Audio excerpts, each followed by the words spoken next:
15% mutual ஃபண்டில் கிடைக்குமா அப்படின்னு கேட்டிங்கன்னா, இது வரைக்கும் ரெக்கார்டு படி லாங் டேர்ம் 10 வருஷம் இருந்த ஃபண்டுங்க எல்லாமே 15% ரிட்டர்ன் கொடுத்துருக்கு. அந்த அசம்ஷனில் நம்ம இது ஒர்க் அவுட் பண்ணும்போது 7663 ரூபான்றது ஒரு அடிஷ்னல் அமௌண்ட்டாக இருந்தால் கூட நீங்கள் 10 வருஷத்துக்கான இஎம்ஐயை வந்து நீங்கள் மிச்சம் பண்ண முடியும். ஒரு ஹவுசிங் லோன் வாங்கிட்டீங்க, அப்போ அதுலேருந்து எப்படி மீள்றது அப்படின்னு பார்த்தீங்கன்னா, அந்த ஹவுசிங் லோன் இஎம்ஐயோடைய 15 to 20% அடிஷ்னலாக எஸ்ஐபி முறையில் ஒரு டைவர்சிஃபை பண்ணல இன்வெஸ்ட் பண்ணுறது மூலிமா நீங்கள் கட்டுற பிரின்சிபல் ப்ளஸ் இன்ட்ரெஸ்ட் இது ரெண்டுத்தையும் நீங்கள் வந்து எடுத்துட முடியும். நீங்கள் 5 வருஷமோ 8 வருஷமோ ஒரு லீசிங் ப்ராப்பர்ட்டி போனீங்கன்னா நீங்கள் வாடகை கொடுக்க வேண்டாம். ஆஸ் இட் இஸ் நீங்கள் சொந்த வீட்டில் இருக்கிற மாதிரியே இருக்கலாம். சப்போஸ் அந்த வீடு பிடிக்கல, உங்களுக்கு வசதிகள் கம்மியாக இருக்குது ஃபீல் பண்ணுறீங்க ஒரு ஆஃப்டர் 5 இயர்ஸ்னால் நீங்கள் வேறு இடத்துக்கும் மாறிக்கலாம். அப்போது உங்களுக்கு வந்து ஒரு இண்டிபெண்டன்சி கிடைக்கும். இந்த ஹவுசிங் லோன்றது என்னன்னு பார்த்தீங்கன்னா, அவங்களுடைய ஃப்யூச்சர் இன்கமையும் அவங்க எக்ஸ்பெக்ட் பண்ணி தான் இன்றைக்கி லோனுக்கு போகிறாங்க. இதில் வந்து சேலரிடு கிளாஸ் தான் மேக்ஸிமம் அஃபெக்ட் ஆகுது. ஏன்னா அந்த சேலரி வந்து சமயத்தில் வந்து போன வருஷம் அவங்களுக்கு வந்து 20% இன்க்ரிமெண்ட் கிடச்சிருக்கும். பட் இந்த வருஷம் பார்த்தீங்கன்னா அன்ஃபார்ச்சுனேட்டாக அந்த மேனேஜ்மெண்ட் வந்து அவங்களுக்கு ஒரு 10% தான் இன்க்ரிமெண்ட் கொடுத்துருப்பாங்க. கட்டுமானத்தின் வலிமை, கட்டிடங்களின் பாதுகாப்பு, ஸ்ரீ துர்கா டிஎம்டி கம்பிகள். நியூஸ் கேஃபே நேயர்களுக்கு வணக்கம். இது முரளிதரன், மியூச்சுவல் ஃபண்ட் டிஸ்ட்ரிபியூட்டர் மற்றும் நிதி ஆலோசகர். இன்றைக்கி நம்ம எதை பற்றி பேச போகிறோம் அப்படின்னு பார்த்தீங்கன்னா, ஹவுசிங் லோன் வாங்கியிருக்கிற கிளையண்ட்னுடைய மனநிலைமை என்ன, அதனால் என்னென்ன நடந்துகிட்ருக்கு அப்படின்றத பற்றி பேசுவோம். வாங்க அதை பற்றி முழுசாக தெரிஞ்சுக்குவோம். இன்றைக்கி ஹவுசிங் லோன் ரொம்பவே பிரபலியமாக இருக்குது. இன்றைக்கி ஒரு சாதாரண குடிமகனுடைய ஆசை, அந்த ஃபேமிலியோடைய ஆசை வந்து ஒரு சொந்த வீட்டு கனவாக தான் இருந்துகிட்ருக்கு. அதுக்கு எல்லா வங்கிகள்லேருந்தும் லோன் கடன் தராங்க, வீட்டு கடனுக்கான லோன் வந்து தராங்க. இது பார்த்திங்கன்னா சமீபத்தில் ஒரு 10-15 வருஷமாக தான் தெரிஞ்சு ரொம்ப ஃபேமஸாக இருக்குது. பேங்க்கில் வந்து இதை லோன் கொடுக்கறதுனால நிறைய நடுத்தர மக்கள் சொந்த வீட்டு கனவை பூர்த்தி செய்ய முடியுது. இது ஒரு பக்கம் மகிழ்ச்சிகரமான செய்தி தான், இல்லைன்னு சொல்லலை. ஆனால் இன்றைக்கி இந்த ஹவுசிங் லோன் வாங்கிட்டு நிறைய பேர் இதில் வந்து ஒரு சிக்கலில் மாட்டிக்கிறது, அதாவது சேலஞ்சஸ் ஃபேஸ் பண்ணிகிட்ருக்குறாங்க. உங்களுக்கே தெரியும், வீட்டு கடன் அப்படின்னு சொன்னாலே லாங் டேர்ம் தான். 20 வருஷம் 25 வருஷம் கமிட்மெண்ட்டில் தான் நம்ம வந்து அந்த லோனே வாங்குகிறோம். ஸோ இதுக்கு என்ன தவறுகள் எங்கெங்கெல்லாம் நடக்குது அப்படின்றத நம்ம முதல்ல பார்ப்போம். ஃபஸ்ட்டு நிறைய பேர் பண்ணக்கூடிய தவறுகள் என்னவா இருக்குது அப்படின்னு பார்த்திங்கன்னா, டவுன் பேமெண்ட் கட்டும்போது மிக குறைஞ்ச அளவே கட்டுறாங்க. 100% லோன் அமௌண்ட்டில் ஒரு 10 to 15% மட்டுமே கட்டி லோன் எடுக்கிறாங்க. ஸோ அதனால் அவங்களுடைய இஎம்ஐ பேர்டன் வந்து அதிகமாகிடுது. இந்த இஎம்ஐ பேர்டன் அதிகமாகும்போது நாளைக்கு அவங்க கட்டக்கூடிய மொத்த தொகை பார்த்திங்கன்னா ரொம்பவே அதிகமாகிடுது. வீட்டு கடன் அப்படின்றது என்னன்னு பார்த்திங்கன்னா, நீங்கள் வாடகை இருக்கிற வீட்டை விட உங்களுடைய இஎம்ஐ வந்து 3 மடங்குக்கு மேலே அதிகமாக இருக்கும். அந்த ஹவுசிங் லோனில் வாங்குறக்கு வீட்டுக்கு ஓனர் வந்து யாருன்னு பார்த்தீங்கன்னா பேங்கர். அது மட்டும் இல்லை, மூணாவதாக இதில் நீங்கள் ஒரு டிஃபால்ட் பண்ணிங்கன்னா அதனுடைய விளைவுகள் வந்து அதிகமாகவே இருக்கும். Even it will affect your CIBIL and அடுத்த மாதம் இன்னும் அதை விட அதிகமான ப்ரெஷர் இருக்கும். ஸோ இதெல்லாம் தான் வந்து ஃபஸ்ட்டு நம்ம வந்து ஹவுசிங் லோனில் இருக்கிற சேலஞ்சஸ் இன்றைக்கி ஃபேஸ் பண்ணிகிட்ருக்குறாங்க. அப்போ இது என்ன பண்ணணும் சார், இதில் வந்து நாங்கள் மீள்றதுக்கு என்ன பண்ணுறது? சரி சார், என்னுடைய ஆசைக்காக வேண்டி நாங்கள் கடன் வாங்கிட்டோம், இப்போ அந்த கடன்லேருந்து எப்படி சார் மீள்றது, இதுக்கு ஏதாவது வழிகள் இருக்கா அப்படின்னு கேட்டிங்கன்னா நிச்சயமாக இருக்குங்க. எல்லாத்துக்குமே ஒரு சொல்யூஷன் இருக்குது. பட் அந்த சொல்யூஷனை நம்ம தேடி போகணும். நீங்களும் வந்து நிறையா வீடியோஸ்லாம் பார்த்துருப்பீங்க. அதுக்கான வழிகள் நிறையாவே இருக்குது. உதாரணத்துக்கு சொல்ல போனோன்னா, நீங்கள் வந்து ஒரு ஹவுசிங் லோன் வாங்கிட்டீங்க, இன்றைக்கி வந்து உங்களுடைய தேவைகளுக்காக ஹவுசிங் லோன் வாங்கிட்டீங்க. அப்போ அதுலேருந்து எப்படி மீள்றது அப்படின்னு பார்த்தீங்கன்னா, அந்த ஹவுசிங் லோன் இஎம்ஐயோடைய 15 to 20% அடிஷ்னலாக நீங்கள் எஸ்ஐபி முறையில் ஒரு டைவர்சிஃபை பண்ணல இன்வெஸ்ட் பண்ணுறது மூலிமா நீங்கள் கட்டுற பிரின்சிபல் ப்ளஸ் இன்ட்ரெஸ்ட் இது ரெண்டுத்தையும் நீங்கள் வந்து எடுத்துட முடியும். வீடு வந்து உங்களுக்கு ஃப்ரீ ஆகிடும். என்ன சார் சொல்கிறீங்க, இது மாதிரி எதாவது பாசிபிலிட்டிஸ் இருக்கான்னு கேட்குறீங்களா? ஆமாங்க, நிச்சயமாக இருக்குது. வாங்க, நான் உங்களுக்கு வந்து ஒரு கால்குலேட்டரோட நான் உங்களுக்கு வந்து அதை எக்ஸ்பிளைன் பண்ணுறேன். ஒரு ஹவுசிங் லோன் இன்றைக்கி வந்து ஒருத்தர் 30 லட்ச ரூபாய் வாங்குறாரு அப்படின்னு பார்த்தீங்கன்னா, அவர் வந்து ஒரு 20 வருஷத்துக்கு லோன் எடுக்கிறாரு அப்படின்னாலும் 9% அவருக்கு இன்ட்ரெஸ்ட் பேங்க்கில் சார்ஜ் பண்ணாங்கன்னா அவருடைய இஎம்ஐ பார்த்திங்கன்னா 27,387 ரூபாயாக இருக்கும்.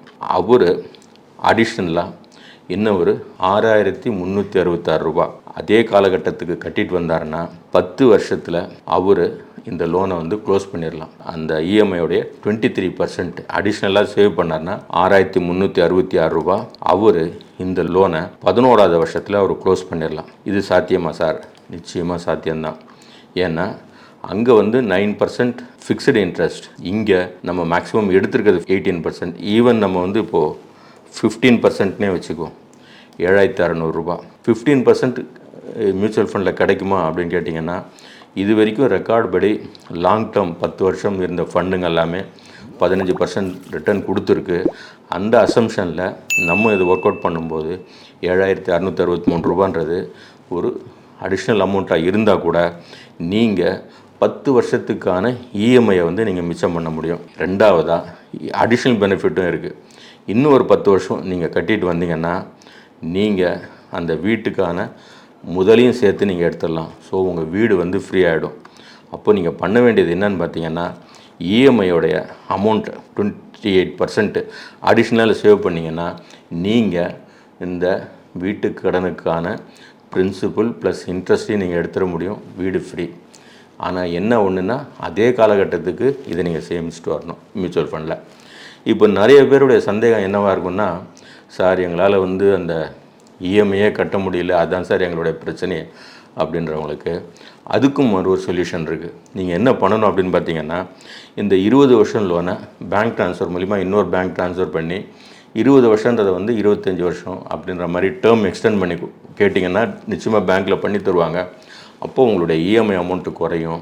அந்த அமௌண்ட்டு ப்ளஸ் அடிஷ்னலாக கொஞ்சம் அமௌண்ட் சேர்த்திங்கன்னா நீங்கள் ஒரிஜினலாக இந்த 20 வருஷம் கட்ட வேண்டிய காலகட்டத்திலேயே நீங்கள் இந்த லோனை வந்து அடைச்சிட முடியும்.